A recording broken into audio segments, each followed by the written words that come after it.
இப்போ நம்ம பார்க்குறது சுரக்கா சித்தரோட கோயில். இவர் காய்ந்த சுரக்கா ஓடில் தண்ணீர் உணவு சேமித்து வச்சுருந்ததால் அவருக்கு இந்த பெயர் வந்ததாக சொல்கிறாங்க. புத்தூர் அருகே இருக்கிற நாராயணவனம் கல்யாண வெங்கடேஸ்வர பெருமாள் கோயிலிருந்து நடந்து போகிற தூரத்துலேயே இருக்குது.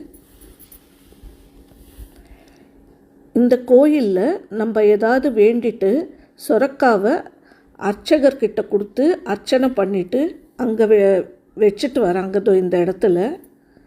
அப்போது நம்ம வேண்டினது நடக்கும் அப்படின்னு சொல்கிறாங்க.